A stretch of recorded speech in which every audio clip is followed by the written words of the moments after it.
All right, how's everybody doing today? Hotep, hey, this is Michael Imhotep, the African History Network, host of the African History Network show. I'm a talk show host, researcher, lecturer, writer, and historian. So it is Friday, February 11th, 2022, and we are live.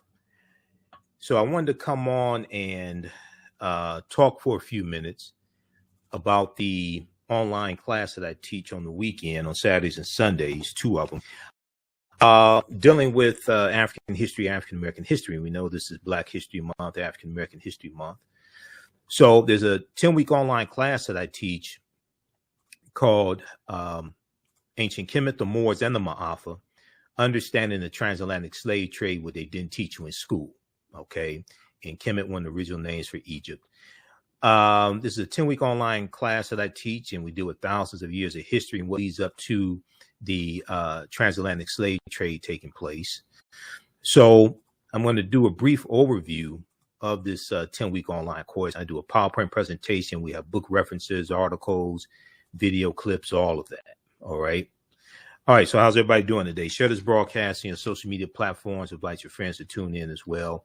And you can register for this class. We have information at our website, AfricanHistoryNetwork.com, AfricanHistoryNetwork.com about this class. And I'll give you the information also so you can register for this 10-week online class. So we see that African American history is under attack. We see these anti-critical race theory laws being passed in various state legislatures, and you have about 34 since 2020 you've had 14 states that have imposed various types of critical race theory laws. And this is a piece here from Axios.com. New rules are limiting how teachers can teach Black History Month. New rules are limiting how teachers can teach Black History Month. And this is causing, we see this attack on our history, but especially we see it coming from these critical race theory laws. Okay. So some of the things that we deal with in the class are the 800-year occupation of Europe by the Africans known as the Moors. We deal with shocking archaeological discoveries that are causing experts to rethink everything. We deal with how insurance companies that took out policies on slave ships and enslaved Africans on the plantations. We deal with Freemasonry, the origins of Freemasonry, America and the Founding Fathers, origins of the term America, Africa, and more. And we take you throughout history as well. We take you throughout history. We deal with thousands of years of history and what leads up to the transatlantic slave trade taking place. These are just a few of the things that we look at in the class, and we go through and look at history chronologically. Also, we see these attacks, and these are different stories that I've covered here on the African History Network as well. Mock slave auctions, racist lessons, how U.S. history class often traumatizes, dehumanizes Black students. This is a piece from March of 2021 from USA Today. Then also, Republican state lawmakers want to punish schools that teach the 1619 Project. Okay. And this is from February of 2021. All right. We'll come back to that. This is one of my teachers, Dr. Leonard Jeffries, who correctly teaches us whoever controls the images controls your self-esteem, self-respect, and self-development. Whoever controls the history controls the vision. So many of you have seen the interviews I've done with Dr. Leonard Jeffries throughout the years also. Okay, so if we look at this here, and a lot of people ask, who is Imhotep? And we see that even with Imhotep, the name is distorted and the depictions are oftentimes distorted of Imhotep as well. But Imhotep was one of the greatest people who ever lived in human history. And he was known as the world's first multi-genius. He was a mathematician. He was a designer for the designer of the step pyramid for Nesubiti-Zoser in the Third Dynasty. And he was a high priest, a physician, architect. And now the word Imhotep means he who comes in peace, he who comes in peace. in the ancient Medu Netter language. Depending upon which timeline of history you're looking at, you may see that you can see him living somewhere between 2780 BC to 3000 BC, depending upon which timeline of history you look at. Because we know at least 130,000 years of our history has been stolen, I go with the oldest dates, I can find. So you'll see him living circa around 3000 BC. Okay. Now, this is a good book here from Dr. Malefi Asante, The Egyptian Philosophers, Ancient African Voices from Imhotep to Akhenaten. And this deals with a lot of ancient African philosophers before Socrates and Plato and Aristotle and things like this. Before them, there's a lot of ancient African philosophers, Kunanup, Ptahhotep, Kagimni, Sanchi, Imhotep, Akhenaten. He deals with this in that book. Okay, so now these are two well-known statues, little small statues of Imhotep also. All right. So this is Imhotep and this is not Imhotep. So in the 2001 movie, The Mummy Returns, the villain's name, one of the villain's names was Imhotep. And he was a high priest from ancient Egypt. Okay. And he's depicted by this, by the actor Arnold Vosloo. And he looks Arab, Eurasian, what have you. And in the movie, he was evil. He was a villain. So consequently, many of our children will see this and think that one of our greatest ancestors, one of the greatest people ever lived in human history, they'll think he was not African. Okay, so we have to be very cognizant of the type of images that we allow our children to consume as well, because this is all programming. Okay, whatever is disseminated becomes imitated. Whatever is disseminated becomes imitated. And your thoughts create feelings. Your feelings create actions and behaviors. Your actions and behaviors create results. All right, now this is a picture of the step pyramid at Saqqara that Imhotep was an architect of. This is an early form of pyramid building called a mastaba, which means flat bench, B-E-N-C-H, flat bench, which is different than the pyramids that we see at Giza, pyramids of Khufu, Khafre, and Menkaure, but there are also smaller pyramids of African queens there at Giza as well that don't really get talked about a lot also. All right. And then we also see pyramid building in the Sudan or in Nubia, Ta-Nehesi, and there are twice as many pyramids in the Sudan as there are somewhere. There's a little more than 200 in the Sudan. There's twice as many in the Sudan as there are in Egypt, because we know that Nubia or Ta-Nehesi was the mother of ancient Kemet, and Abyssinia, Ethiopia, is the grandmother of ancient Kemet as well. So these are all things that we deal with in the online class. How's everybody doing? Hopefully you can hear me okay as well. Share this broadcast on your social media platforms. Invite your friends to tune in. And you can register for this 10-week online course. I just posted a link here. You can register at our website, AfricanHistoryNetwork.com. It's on sale, $80, regularly $130. Once you register for it, you have full access to it even after the 10-week online class is over with.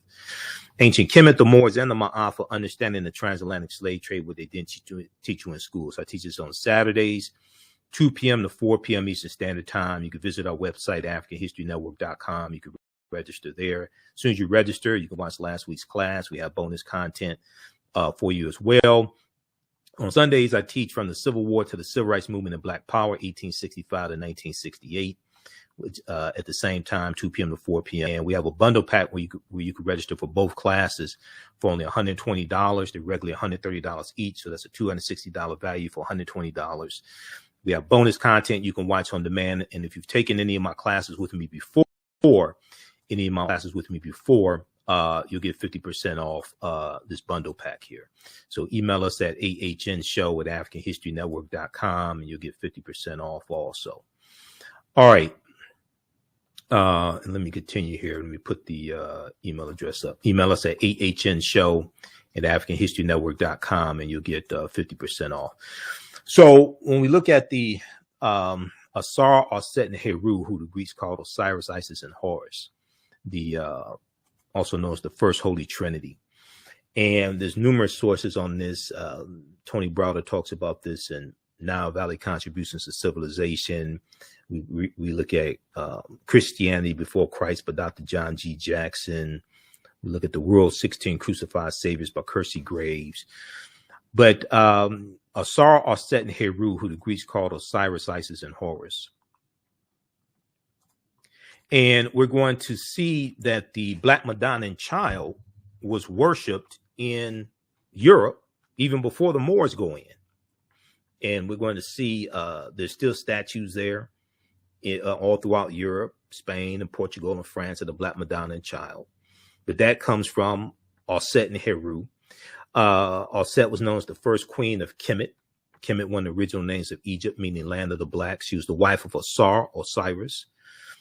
Mother of Heru. Heru was also known as the first Ka Rest. Ka meaning spirit, rest, R-S-T meaning to rise, R-I-S-E, or Christ, because the title Christ, which is a title, not a name, the title Christ comes from the Greek Christos, which comes from the Kemetic Ka Rest.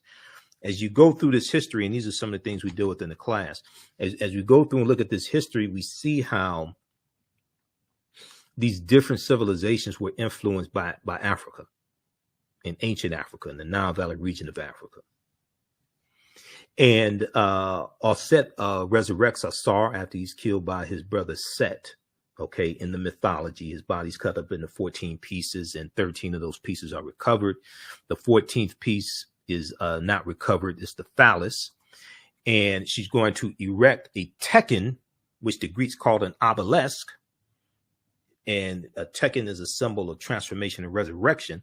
She erects that as a symbol of Asar, the resurrection of Asar, but also that last piece that was not recovered.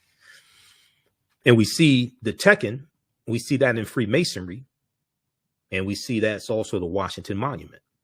Now, here's another depiction of Aset with the throne on her head, and her name Aset means she of throne, because whoever sits on the throne in ancient Kemet as Nesubiti, or Pharaoh, or king, that's determined through the woman's side of the family. Is matrilineal, so it's determined through who coming through the woman's side of the family, coming through the womb of the woman, she of throne.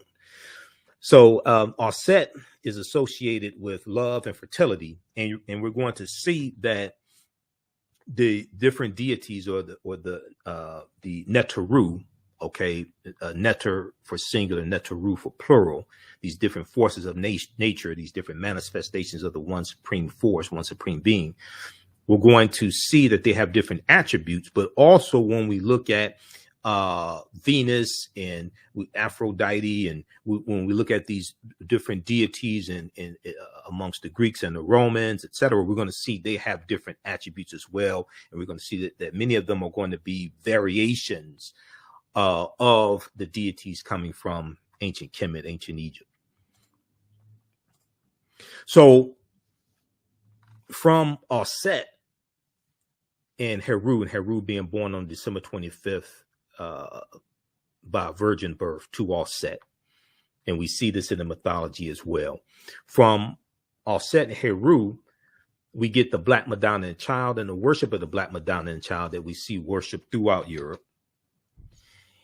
And then from that, we get the decolorized version. We get the Virgin Mary and the baby Jesus, and we know that at the time that the Bible was written, at the time all this was supposed to take place, the letter J didn't exist, because the letter J is derived from the letter I, and the letter J wasn't created till 1630 AD. So when you look up the letter J in the dictionary, well, you look up the word Jesus in the dictionary, it takes you back to the Hebrew Yeshua with a Y, because the letter J didn't exist.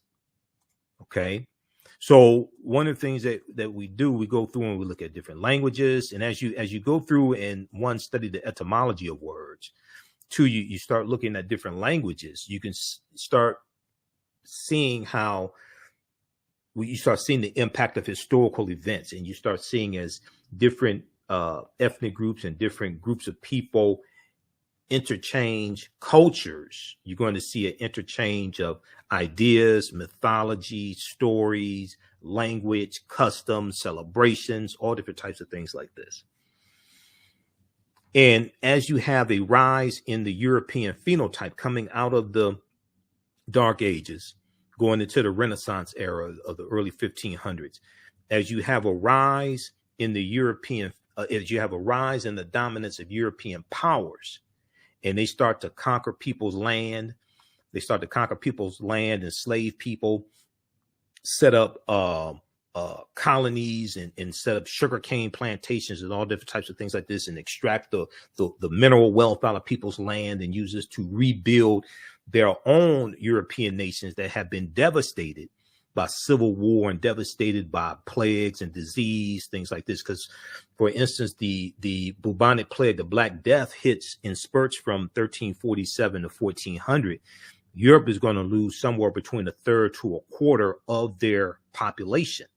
Estimates are somewhere between 25 to 75 million people are going to die in Europe between about 1347 and 1400.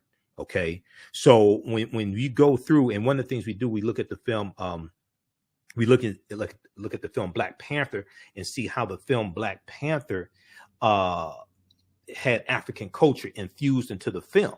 Okay, but there's an article from history.com, the official website of the History Channel, which shows a comparison between West African nations that were thriving in the 14th century, while Europe is devastated by civil war and disease. Okay. All right.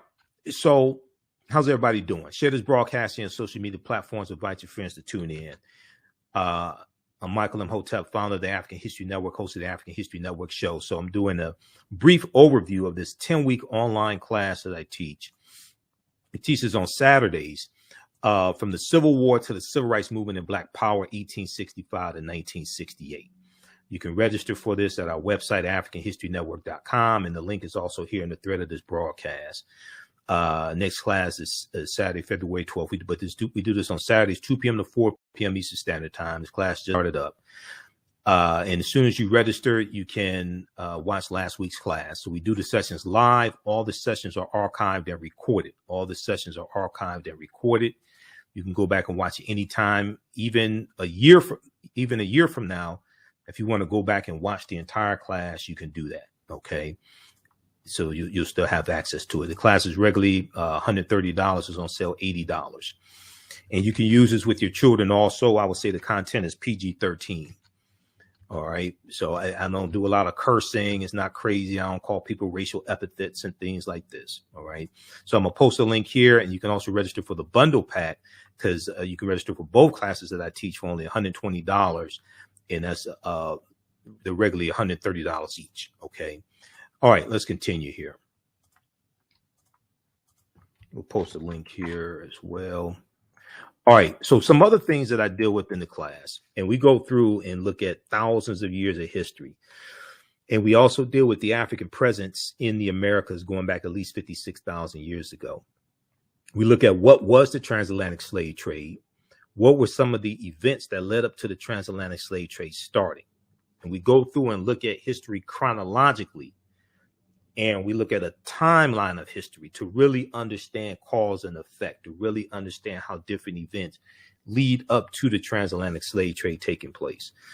What role did Christopher Columbus play? Even though Columbus did not create the transatlantic slave trade, it goes back to 1441 with the Portuguese. But we look at things that lead up to that taking place. We know that Columbus was central to the spread of the transatlantic slave trade. He's conquering on behalf of Spain, King Ferdinand and Queen Isabella. Okay. And we know that Columbus, and we look at Columbus and his 4 voyages from 1492 to about 1504. We know he dies in 1506. But Columbus never came to the land that we call the United States of America. The closest he came here was Cuba, which is 90 miles away. But the Columbus conquering places like Hispaniola and the western third of the island of Hispaniola is where Haiti is, or Haiti, what the Taino called Haiti. Okay. Cuba was conquered by Columbus. Puerto Rico was conquered by Columbus. So these island nations that Columbus conquers over 500 years ago are still dealing with the impact and still dealing with the side effects of being conquered by the Spanish. They still have not recovered over 500 years later. When did Africans first come to the U.S. as slaves? As enslaved Africans, as some people want to refer to them as. Because even though 1619 did happen, the Spanish were taking Africans into the territory we call South Carolina in 1526. This is 93 years before 1619. Okay. And oftentimes that just gets overlooked. But Africans were here for tens of thousands of years before that even happened. We deal with, did Africans set themselves into slavery and that complicated history? Were African people in America before the transatlantic slave trade? Absolutely. This was our land stolen from us.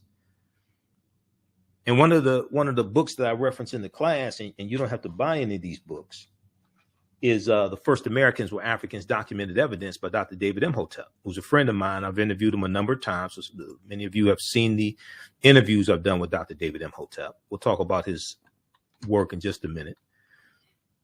Because African people were in this land that we call the United States of America going back at least 51,700 years ago. At least 51,700 years ago. These were the Khoisan, who have the oldest DNA on the planet. They go all around the world. They're the short-statured Africans. They're the ancestors to the Ainu and the Twa, and they were here in this land. And there was a discovery in 2004 in Allendale County, South Carolina, by Dr. Albert Goodyear that verifies this. Now, this doesn't mean the transatlantic slave trade didn't happen. What this means is that we were in this land for tens of thousands of years before the transatlantic slave trade happened. We had already circumnavigated the globe. And this oftentimes gets left out of history. So largely we're taught, and especially during African American History Month or Black History Month, largely we're taught about history from 1619, and we're taught about slavery and things like this during Black History Month. But when we study Dr. Carter G. Woodson and the founding of the Association for the Study of Negro Life and History, September 9th, 1915, and Dr. Carter G. Woodson, who's the father of Black History Month, and it started the second week in February 7th, 1926. There's been an annual theme for African American History Month, Black History Month, since 1928. And many of those things dealt with Africa, the continent of Africa, and African history. It was never, one, designed to be the only time of the year we study our history. Two, it was not just supposed to look at our history here, but throughout the diaspora, and also understand the history of African people in Africa as well, and the connection, okay? Because these are things that Dr. Carter G. Woodson was doing and teaching about. So this page here, page 95 of Nile Valley Contributions to Civilization by Tony Browder. How's everybody doing? Share this broadcast on your social media platforms. How you like this type of information? If you still need to register for this online class, let me know. We teach this on Saturdays. So next class is coming up. Next class is Saturday, February 12th, 2 p.m. to 4 p.m. Eastern Standard Time. If we look at page 95 of Nile Valley Contributions to Civilization by Tony Browder, he talks about the 1984 Nile Valley Conference in Atlanta, Georgia. And he says in 1984, at the Nile Valley Conference in Atlanta, Georgia, Dr. Charles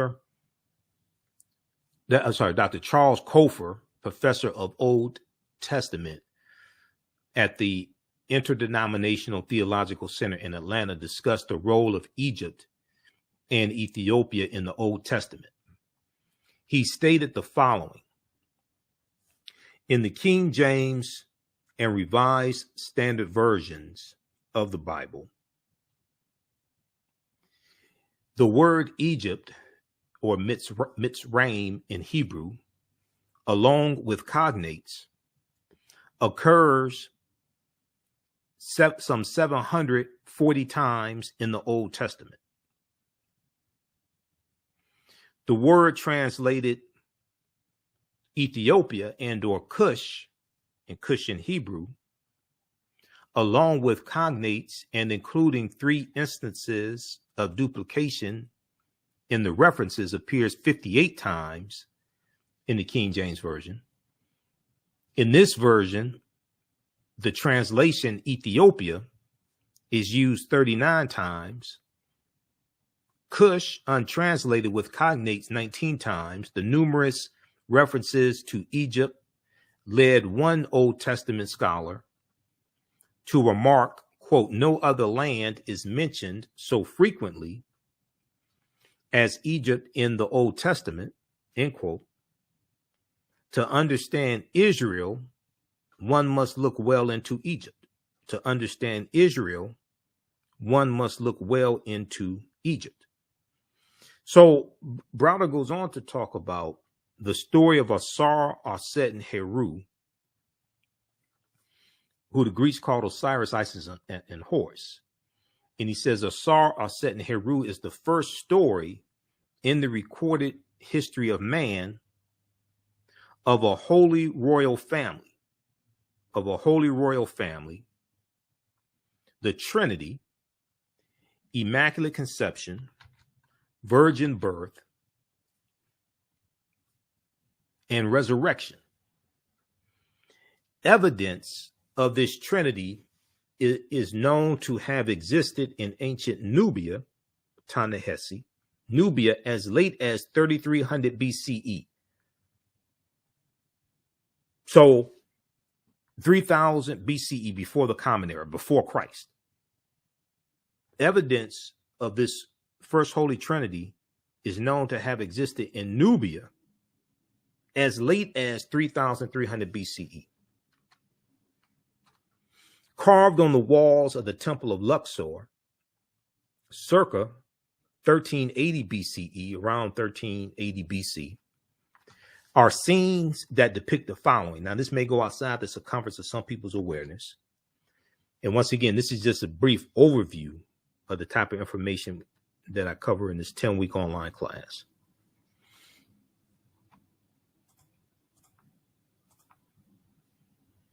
The Annunciation, the Immaculate Conception, the Virgin Birth, and the Adoration. Because we're dealing with stories that are told over and over again, adapted to various people's cultures around the world. And their ethnicity is put on these stories, their names are put on them, etc. If you read Christianity Before Christ by Dr. John G. Jackson, he really does a good job of breaking this down. Browder deals with this in Nile Valley Contributions to Civilization. He deals with this some, but if you read Christianity Before Christ by Dr. John G. Jackson, there are other books, and there are other books I have here as well. Now, you don't have to buy any of these books to be able to follow along in class. Okay, I use them for reference. You can buy them if you want to, but you don't have to feel obligated to buy. It's not like a college class where you have to buy textbooks or you're going to fail the class, because you don't have to worry about any of that. If you go back to this here.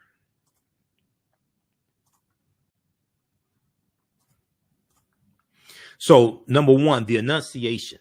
Okay, if we look at the panels below, the drawings below, we see number one over to my left, the Annunciation, the Neter Dehuti, who the Greeks called Thoth, is shown announcing to the Virgin Aset the coming birth of their son Heru.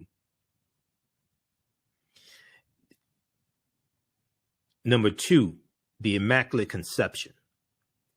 The Neter Neph, Kneph, who represents the Holy Ghost, and the Neter Het Heru, who the Greeks called Hathor, are symbolically impregnating Aset by holding Ankhs, the symbol of life, or you refer to it as the African key of life, or the African symbol for eternal life, the Ankh, A-N-K-H. They are symbolically impregnating Aset, the virgin, by holding Ankhs to the nostrils of the virgin mother to be. Then in panel 3, the virgin birth, Aset is shown sitting on the birthing stool, and the newborn child is attended by midwives. Number 4, the adoration. The newborn Heru is portrayed receiving gifts from the 3 kings or magi while being adored by a host of gods and men. Now, in the Bible, when they talk about the wise men, it doesn't say how many. Okay, 3 wise men or 3 kings is associated with the 3 stars in Orion's belt. Orion the hunter, the constellation of Orion the hunter. We know that Orion is followed by 2 dogs in the constellation, Canis Major and Canis Minor, the big dog and the small dog. In Canis Major, you have the star Sirius, which is the brightest star in the sky, the star Sirius. And Sirius is also referred to as the dog star. Okay. In ancient times, the constellation of Orion was the constellation of Asar, who the Greeks called Osiris. Now, when you look at the Virgin Mary and you look at the constellation of Virgo, okay, the constellation, and you have the astrological sign of Virgo. Virgo is Latin, which means virgin. Virgo in Latin means virgin. The constellation of Virgo in ancient times was the constellation of Aset, the virgin, who the Greeks called Isis. Okay, so as we go through this history, we see how these stories get retold over and over again, adapted to various people's cultures. Okay, and then they get represented to us by Europeans like they created it themselves, and they did not. This is an example of that representing as if they created it themselves, and you may call it cultural appropriation or something like that. The TV show for the 1970s, Saturday morning TV show, The Secrets of Isis. And they had this on Hulu a few years ago. It may still be there. I'm not sure, because I went and watched some episodes. So this was a TV show that came on in the 1970s, Saturday morning. They had the Shazam and ISIS hour.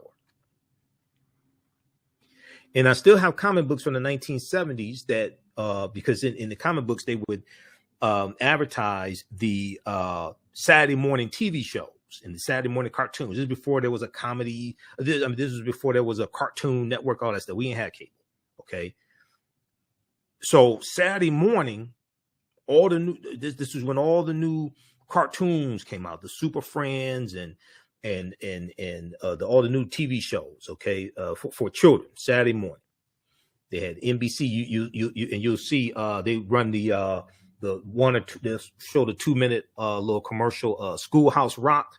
Okay. I'm a Bill on Capitol Hill. Lolly, get your adverbs here, all that stuff. Okay. That was Saturday morning. This TV show, The Secrets of Isis, had this white woman she was a school teacher by day. She was a superhero. She got her powers from ancient Egypt. So when the TV show comes on and they start talking about these names of different Neteru, and they tell you that she gets her powers from ancient Egypt. Now, they didn't say the ancient Egyptians were Africans. They ain't mentioned none of that. And they show her flying through the sky, saving the world. And they have symbols from ancient Kemet, the sun disk and the horns of Het Heru, all this stuff, the wings of Ma'at, everything, or the wings of Ra. They have all this in the TV show, and they show this white woman, and they call her Isis. And I remember watching this in the 70s, and we didn't know that this was a copy straight out of our history and culture.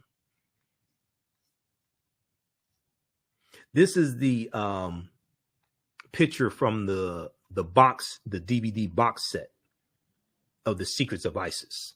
Okay. But this is an example. So we deal with the different Neteru, and this is only part of the class. We go through this history chronologically as much as possible, and we look at different African civilizations. So Ma'at was the female winged deity. She was a Neter, winged deity. She was the personification of truth, justice, righteousness, balance, harmony, order, and reciprocity. And the 42 laws of Ma'at are a precursor to the 10 Commandments as well. And when you die, your heart symbolically was weighed in the mythology. Your heart was weighed on the scale of Ma'at as well. This is depicted in the judgment scene, a famous scene called the judgment scene. Okay, in ancient Kemet also. Now this is my friend Dr. David Imhotep, who wrote the book "The First Americans Were Africans: Documented Evidence," and we reference his book in the class also. Once again, you don't have to buy any of these books. This book came out in 2011, and his book is backed up by 713 footnotes and 7 peer-reviewed articles. And his book deals with the African presence in the Americas dating back tens of thousands of years ago. At the time his book came out, at least 56,000 years ago in South America, and at least 51,700 years ago in the land that we call the United States of America. On page 14 of his book, he lays this out, and let me see. I got his book right here.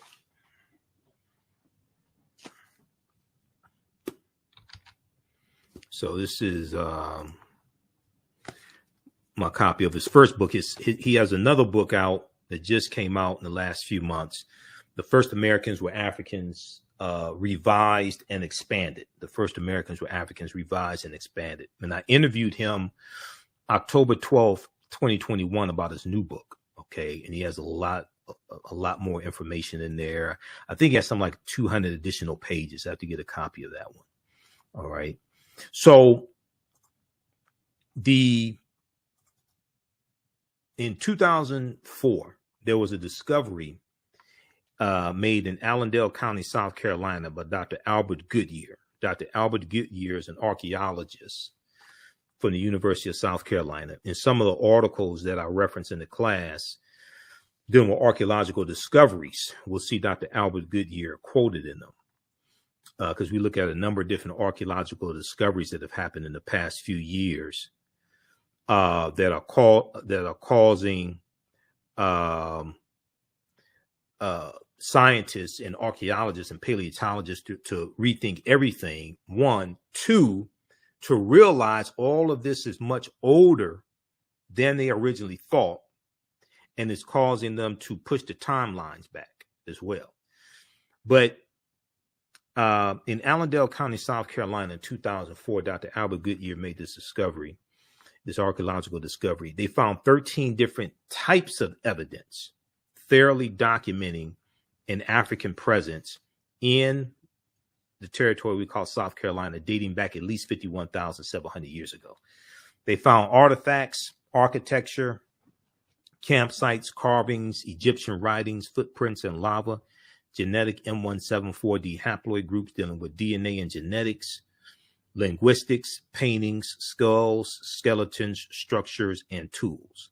They found 13 different types of evidence fairly documenting this African presence. Okay. Now, this is before Native Americans even come into existence. This is why when we deal with our history, especially during Black History Month, African American History Month, as it's called now, then the governing body for African American History Month or Black History Month is ASALH, Association for the Study of African American Life and History, which is the organization that Dr. Carter G. Woodson co-founded September 9th, 1915 in Chicago. This is why when we deal with this history, especially during the month of February, we need to deal with this history chronologically.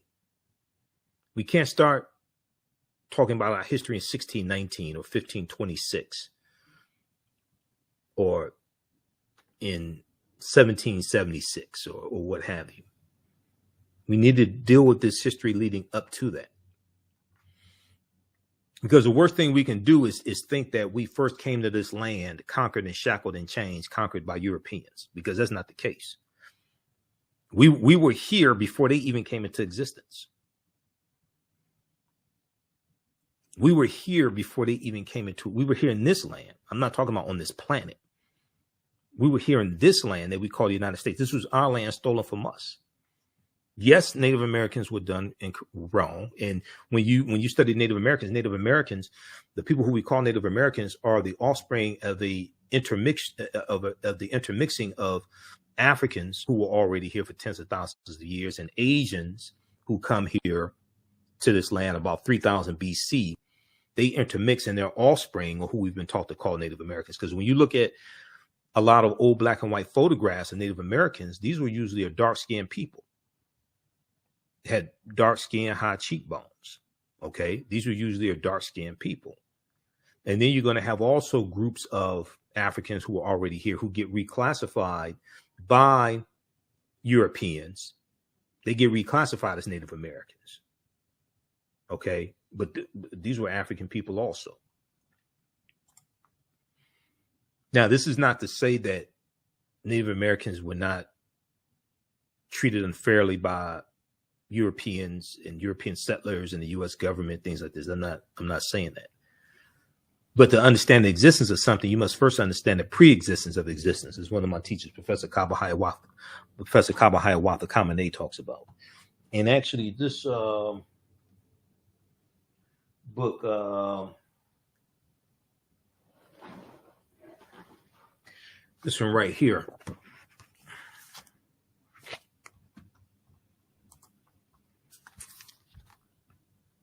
Chronology of Native Americans, the Ultimate Guide to North America's Indigenous People.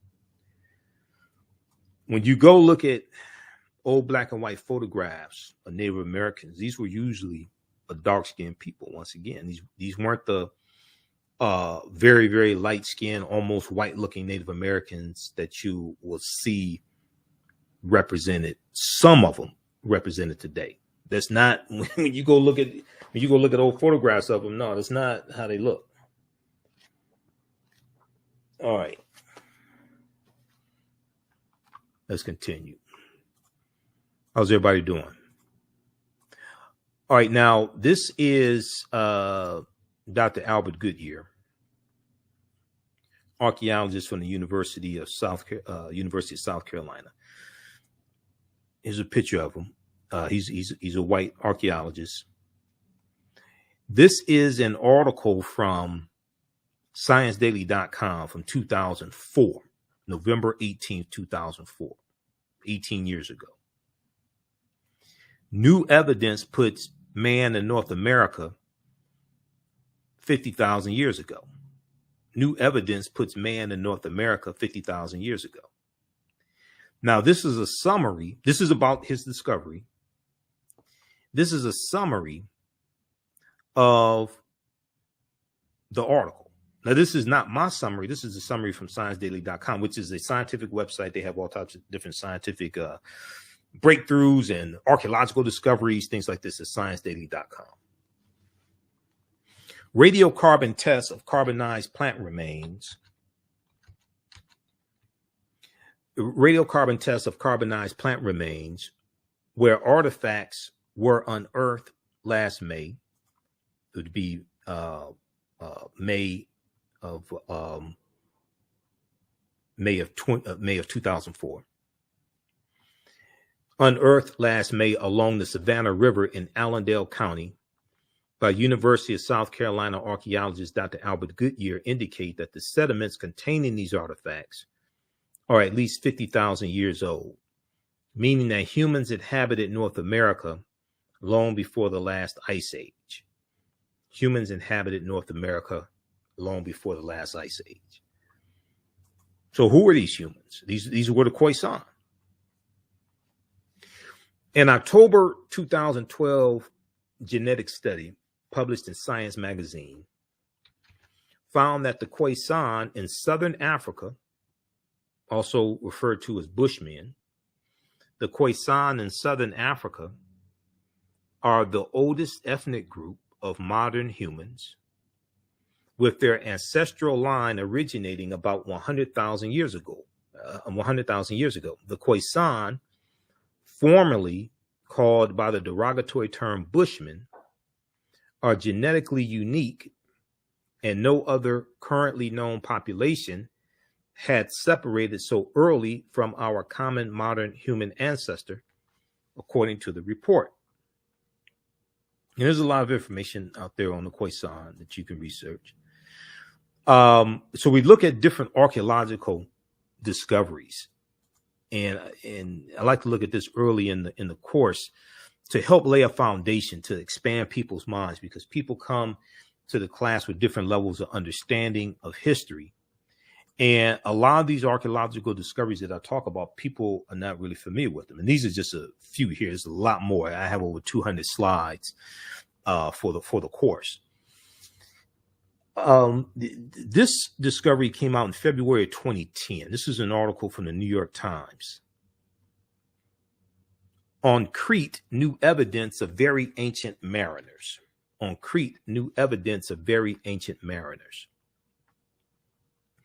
This is one of the reasons why I say at least 130,000 years of our history has been stolen. And our scholars like Dr. Charles Finch and Runoko Rashidi, we know Runoko passed away August 2nd, 2021. You know, they've been saying for years that Homo sapiens are at least 300,000 years old. Modern man is at least 300,000 years old, not 75,000 to 100,000 years old. But this discovery here found that stone tools found on the Greek island of Crete over the course of 2 summers, archaeologists say are at least 130,000 years old. Archaeologists say these stone tools that were found are at least 130,000 years old, which is considered strong evidence for the earliest known seafaring in the Mediterranean, and calls for rethinking the maritime capabilities of pre-human cultures. So now this discovery came out 12 years ago. How many people have never heard of this before? This was a archaeological excavation over the course of 2 summers. Now, what makes it so interesting is that the Greek island of Crete has been an island for more than 5 million years, meaning that the tool makers must have arrived by boat. So this seems to push the history of Mediterranean voyaging back more than 100,000 years, specialists in Stone Age archaeology say. Previous artifact discoveries had shown people reaching Cyprus and a few other Greek islands, and possibly Sardinia, no earlier than 10,000 to 12,000 years ago. Well, this discovery blows this out the water, and it's causing the scientists to have to rethink everything. They keep, having to push the timelines back. Remember Juvenile had the song back in like 1988, 1999, back that thing up. They keep having to back the timelines up when these archaeological discoveries are coming out like every week, every other week. There was one that I just saw that dealt with, and one of the things that's interesting is when these discoveries take place, right? All the news outlets have articles on them. New York Times, Washington Post, NBC, LA Times, USA Today, CBS, Associated Press, National Geographic, the Journal of Nature, all of them. Okay. Smithsonian, SmithsonianMag.com. They all have stories on this when these archaeological discoveries take place. Now, you may not see a whole lot of it maybe on TV, like on cable news and things like this. They may show 20, 30 seconds on it. There was an article from NBC News that I just saw in the past couple of days dealing with another discovery that just came out. And this dealt with the earliest known human presence. I think it was in Europe. Okay, let's go to this one quickly here. All right, how's everybody doing? Okay, who still needs to register for this 10-week online class that I teach? Ancient Kemet, the Moors, and the Maafa. Understanding the transatlantic slave trade, what they didn't teach you in school. So we deal with thousands of years of history, and we deal with what leads up to the transatlantic slave trade taking place. I teach this class on Saturdays, 12 p.m. to 2 p.m. Eastern Standard Time. The class just started up. And we do the sessions live. All the sessions are archived and recorded. You can go back and watch them anytime. As soon as you register, you can watch the class that I did last weekend. And we go through and look at history chronologically. I do a PowerPoint presentation. We have book references, articles, video clips, etc. The class is on sale $80, regularly $130. Once you register for it, you have full access to the class even after the class is over with. So a year from now, if you want to go back and watch the entire course, you'll still have access to it. You can also register for both classes that I teach, because on Sundays I teach from the Civil War, Civil Rights Movement, and Black Power, 1865 to 1968. And that's 2 p.m. to 4 p.m. Eastern Standard Time also. So we bundle pack when you can register for both classes for only $120. They're regularly $130 each. Okay, so that's a $120 value. And we'll post a link here for the course bundle also. But we have it at our website, AfricanHistoryNetwork.com. AfricanHistoryNetwork.com. You can register there. Okay, if you've taken any of these classes with me before, any of my online classes, email me at ahnshow@AfricanHistoryNetwork.com. You'll get a 50% discount on the new classes. Okay. All right, so I want to look here at this. So this article here deals with a discovery that just came out. And this piece is from February 9th, 2022. And once again, these discoveries are coming out every week or every other week. Earliest evidence of modern humans in Europe discovered in France. Earliest evidence of modern humans in Europe discovered in France. The findings at Grotte Mandrin, a cave in the Rhone Valley, about 80 miles north of Marseille, provide fresh evidence that modern humans lived alongside Neanderthals. This is a flint point thought to be the tip of an arrowhead found during the excavation. The earliest evidence of modern humans in Europe has been unearthed in a cave in southern France, showing they lived there at the same time as Neanderthals, something long suspected but never established before now. The findings at Grotte Mandrin, a cave in the Rhone Valley about 80 miles north of, focus on a single Homo sapiens tooth and on distinctive fragments of flint points that are thought to be for the arrows and darts used for hunting by early modern humans. The discoveries push back the earliest date of our species, Homo sapiens, in Europe, roughly 10,000 years to about 54,000 years ago, according to a study on the findings published Wednesday in the journal Science Advances. The study also suggests the modern human group was part of an incursion from the Eastern Mediterranean coast that did not last long before they again vanished from Europe. One of the early waves of Homo sapiens migrating to the continent. They may have numbered a few hundred, including women and children. Okay, so read the rest of this article here. This is from February 9th, 2022. Earliest evidence of modern humans in Europe discovered in Africa. Okay, this is from NBCnews.com.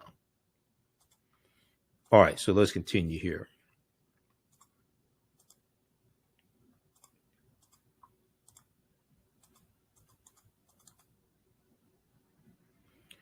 Okay, so we have this on Crete, new evidence of very ancient mariners.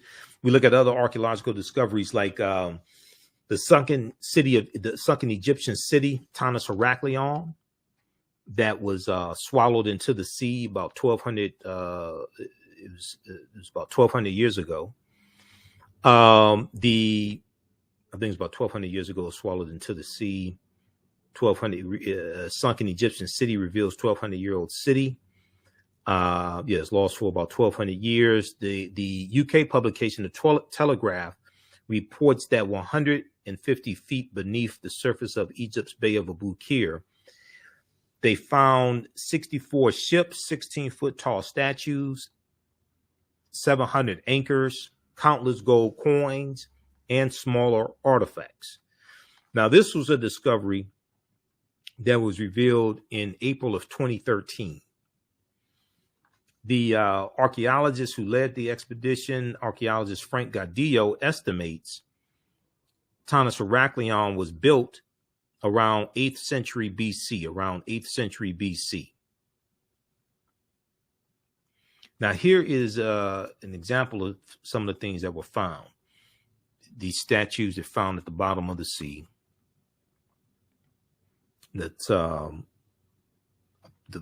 legs of a statue broken off. Okay.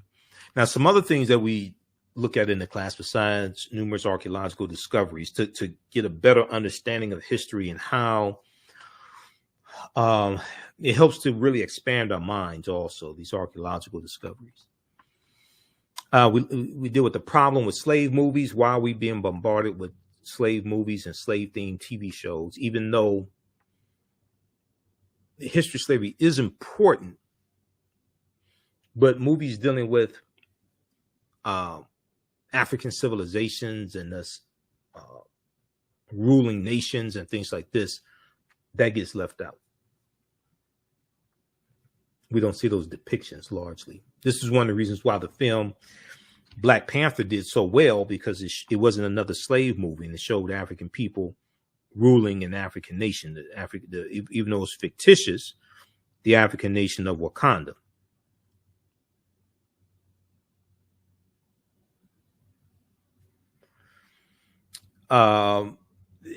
We deal with Asar Seton-Heru, and the origins of the Immaculate Conception story, as I talked about, the links between ancient Kemet, Egypt, and early Christianity. And early Christianity looked a lot like traditional African spiritual systems also. A lot of early Christians believed in a form of reincarnation. This is before the First Council of Nicaea in 325 AD, before the various ecumenical councils between 325 and about 1870 or so, that change what people believe, how they practice Christianity, things like this. We look at Freemasonry in America, the fake Willie Lynch letter 1712, the African influence in the film Black Panther, and a lot more. Now, when we look at Freemasonry and its foundation coming from the teachings from ancient Kemet and the Nile Valley region of Africa, we see, as I was saying a few minutes ago, the Washington Monument is a Tekken. That's an African symbol. And it comes from Freemasonry. It comes from ancient Kemet, the Tekken. There are about 1,200 Tekkenu all throughout ancient Kemet. Today, there's, by some estimates, less than 12. But we see that that's a symbol from Freemasonry also, the Tekken. And the Greeks called it an obelisk. Okay, we see the Washington, we see the Dr. Martin Luther King Jr. monument in Washington, D.C., and we see the Tekken in the distance. Now, the word Mason is derived from the Latin words mass and sun. Mason means child of light and expresses the desire to pursue light, which is a metaphor for the sun, which symbolizes knowledge. So when you watch cartoons, oftentimes you'll see the cartoon character has an idea. So you'll see a light bulb go off over the cartoon character's head. You'll see light associated with knowledge. But then also, even if you look at, that's a bright idea, referring to good, referring to something positive, and knowledge, bright, B-R-I-G-H-T, in reference to light. The term child of light, or sons and daughters of light, was used to identify students who had completed 42 years of study in the temples of ancient Kemet. Many Masonic temples were modeled after the temples of Kemet, places where light or knowledge was imparted in a series of steps or degrees. So the concept of liberal arts colleges comes from ancient Kemet, and George G.M. James breaks this down in the book Stolen Legacy. Okay, Greek philosophy is stolen Egyptian philosophy by George G.M. James, and he talks about the 7 liberal arts and the trivium and the quadrivium and the rhetoric and the arithmetic and logic and things like this, and the 7 liberal arts that were taught in the temples in ancient Kemet.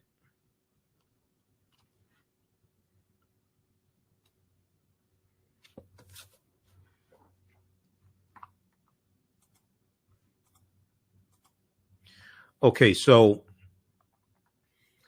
the concept of going to an institution of higher learning and getting your credentials in a series of steps or degrees comes out of ancient Africa.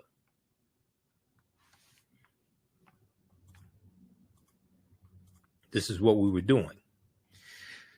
Now, 50 of the 56 signers of the Declaration of Independence and 13 of the 39 signers of the U.S. Constitution were Freemasons.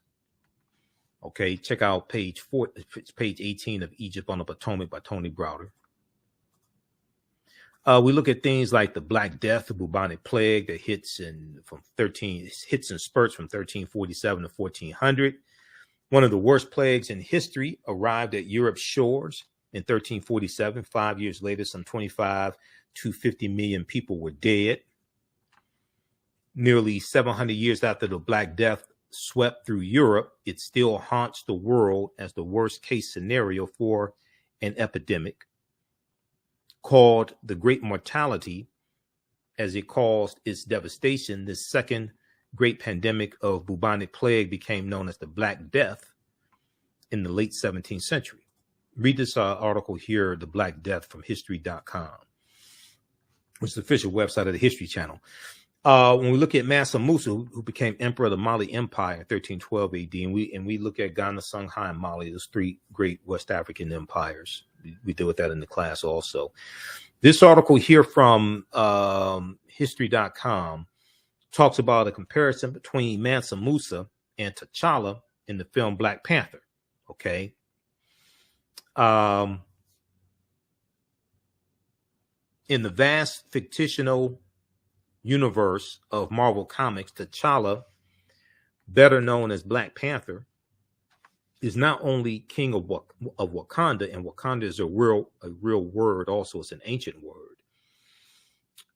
He's also the richest superhero of them all. And although today's fight for the title of wealthiest person alive involves a tug of war between billionaire CEOs, the wealthiest person in history, Mansa Musa, has more in common with Marvel's first black superhero. Mansa Musa became emperor or ruler of the Mali Empire in 1312 AD, taking the throne from his predecessor, Abubakar II, for whom he had served as deputy. And Abubakar II went missing on a voyage he took by sea to find the edge of the Atlantic Ocean. Mansa Musa's rule came at a time when European nations were struggling due to raging civil wars and a lack of resources. During that period, the Mali Empire flourished thanks to ample natural resources like gold and salt. So they're telling you that Mali was flourishing when Europe was in disarray and ravaged by civil war and poverty and lack of resources, things like this. Read this article here. This 14th century African emperor remains the richest person in history. This is from March 19th, 2018. March 19th, 2018 from history.com. And that was a month after the film Black Panther came out. But when we look at Black Panther, the Panther deity Bast, okay, comes from Bastet, out of ancient Kemet, Bastet. And Bastet was a Kemetic deity or Egyptian goddess worshipped in the form of a lioness and later a cat. She was a goddess of warfare in Lower Kemet and worshipped as early as the Second Dynasty, around 2890 BCE, before the Common Era. We talk about Bantu and different African cultures, different African ethnic groups, language groups. But what is Bantu? Bantu languages are a group of some 500 languages belonging to the Bantoid subgroup of the Benue Congo branch of the Niger Congo language family. The Bantu languages are spoken in a very large area, including most of Africa, from southern Cameroon eastward to Kenya and southward to the southernmost tip of the continent of Africa. 12 Bantu languages are spoken by more than 5 million people, including Rundi, Rwanda, Shona, Isikosa, you may see it expressed as Kosa, but Isikosa, and Zulu. Now, Swahili or Kiswahili, Kiswahili, which is spoken by 5 million people as a mother tongue and some 30 million as a second language, is a Bantu lingua franca, important in both commerce and literature. Now, the language Kosa or Isikosa, that is the language spoken in the film Black Panther. The language that's speaking in the film Black Panther is a real African language, and it's a Bantu language. And Kiswahili is a Bantu language as well. So we talk about Kuji Chagalia, and we talk about Umoja and Ujamaa, things like this. Those are Bantu words, because Kiswahili is a Bantu language as well.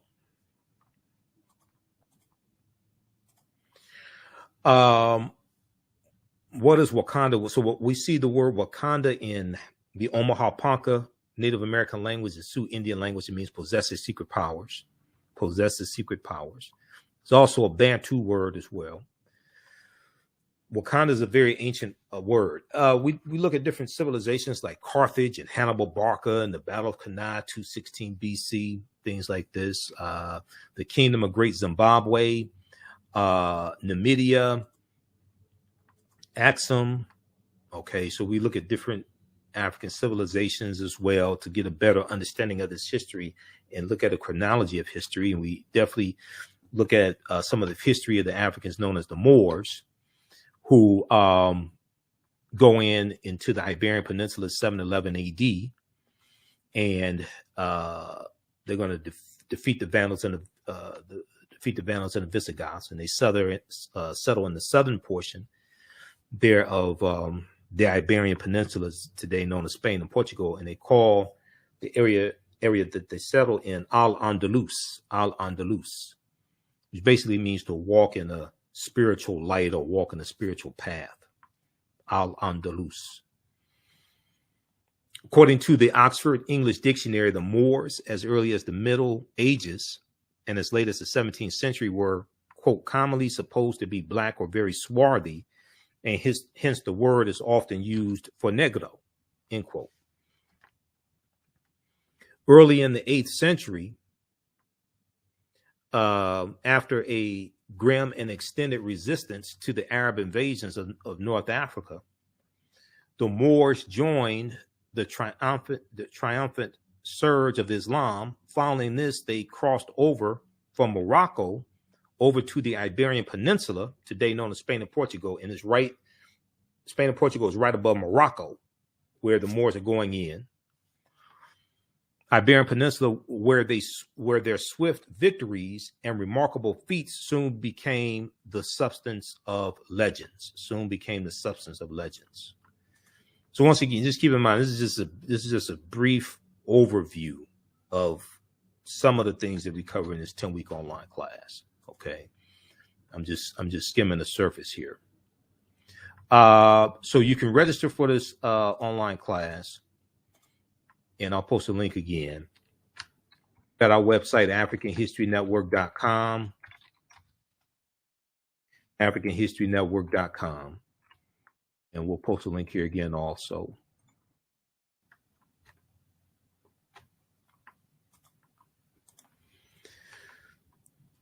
And the name of this class is, I'm doing a preview right now. The name of this class is Ancient Kemet, the Moors, and the Maafa, Understanding the Transatlantic Slave Trade, what they didn't teach you in school.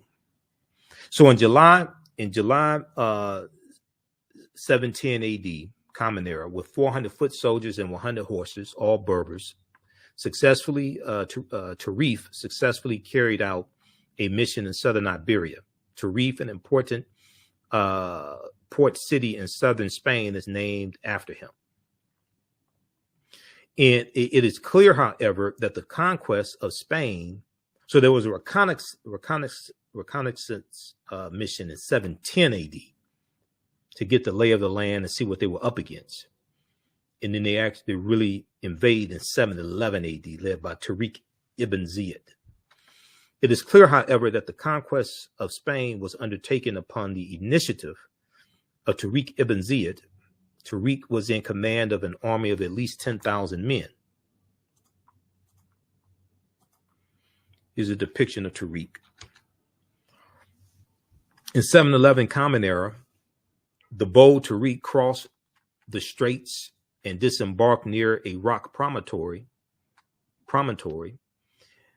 which from that day since has borne his name, Jebel Tariq, which means Tariq's mountain.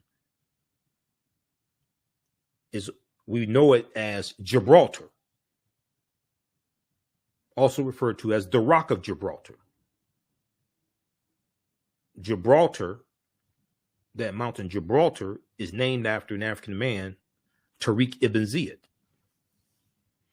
In August 711 Common Era AD, Tariq won paramount victory over the opposing European army.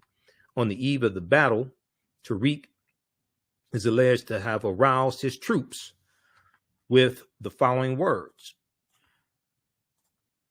"My brethren, the enemy is before you, the sea is behind.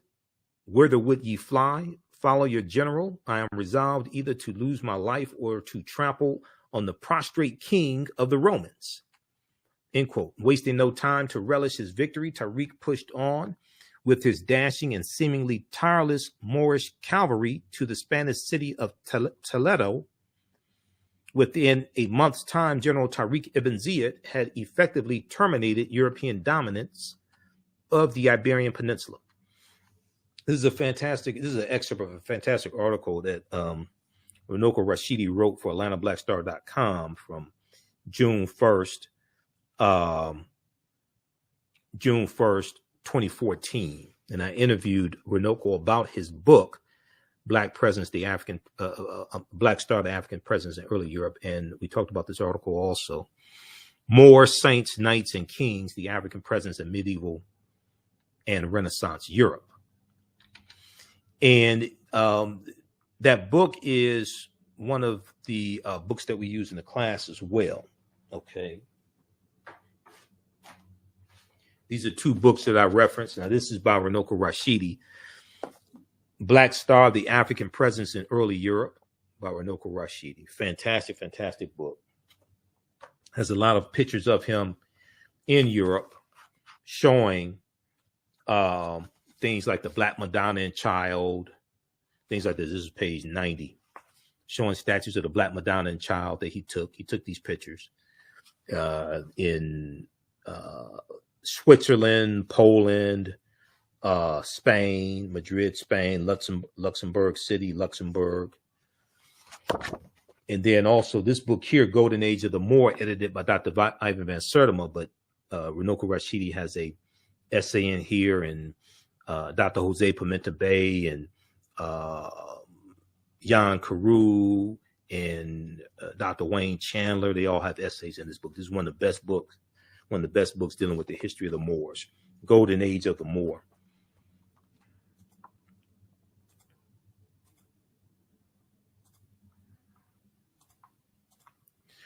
Okay, so we talk about the Black Death who bound the plague. We talk about Christopher Columbus, and also one of the other books that we use is Christopher Columbus and the African Holocaust, Slavery and the Rise of European Capitalism by Dr. John Henrik Clark. And when we look at where Columbus went on his 4 voyages, he never comes to the land that we call the United States of America, as I've said before. We see him going to Cuba in 1492, Cuba, the Bahamas, Hispaniola, where the Dominican Republic and Haiti is. 1494, West Indies. He goes into Puerto Rico and Jamaica. He conquers Jamaica. And then we know the British are going to take control over Jamaica. May 1498, Trinidad and Venezuelan mainland. 1504, Panama and Honduras. Okay. If you go to history.com, they have some good information there dealing with Christopher Columbus as well. So we go through and analyze the transatlantic slave trade also from its beginnings. What was the transatlantic slave trade? The forced journey of African people from Europe to Africa to the Americas. Trinkets from Europe were exchanged for Africans or used for money to purchase them. It lasts from the 1440s through 1865 or so, and even later in Brazil. We look at the Middle Passage as well, which is the leg of the triangular trade from Africa to the Americas, the New World. We deal with, there were at least 262 skills, trades, and crafts that African people had in this country from 1619 to 1865, at least 262 skills, trades, and crafts. The book, The Other Slaves, Mechanics, Artisans, and Craftsmen, that came out in 1978 by James Newton and Ronald Lewis, lays out all these skills, trades, and crafts. We look at Ghana, Songhai, and Mali, these 3 great West African nations. And Ghana was originally called Wagadu. Ghana goes back to about 300 BC in West Africa. Okay, so this is just a brief overview of some of the history that we deal with in this 10-week online class that I teach. Ancient Kemet, the Moors, and the Maafa, understanding the transatlantic slave trade, what they didn't teach you in school. All right. So you can register for this class at our website, AfricanHistoryNetwork.com. It's right on the homepage. You scroll down, you'll see it there. And I'll post a link here again. We have the link in the thread of this broadcast. As soon as you register, you can start watching content. We have bonus content you can watch. There's 15 bonus lectures you're going to get from me in digital format when you register for this class. And that's part of the Michael Imhotep Black History Month 15 DVD bundle pack. Okay. But you're going to get that in digital format when you register for this class. This class is on sale $80, regularly $130. We do the classes on Saturdays, 2 p.m. to 4 p.m. Eastern Standard Time. You can watch from around the world. You can use this information with your children as well. The children can watch the class also. I would say the information is PG-13. You can order this DVD bundle pack here, if you like, from our website, AfricanHistoryNetwork.com. It's 15 of my lectures. And there's one that deals with the origins of African American History Month as well. It's about a 3-hour presentation that I did. So that's on sale. That 15 DVD bundle pack's on sale, $100. And then on Sundays, I teach from the Civil War to the Civil Rights Movement and Black Power, 1865 to 1968. From the Civil War to the Civil Rights Movement and Black Power, 1865 to 1968. So this second class picks up basically where the first class leaves off. In each class, we go through and analyze about a 10, 15, 20-year period of time. We start in 1803 with the Louisiana Purchase, which doubles the territory of the United States and increases the need for enslaved Africans. But the Louisiana Purchase happens because one of the reasons why is because the Haitians are beating the hell out of the French, and France is trying to raise money.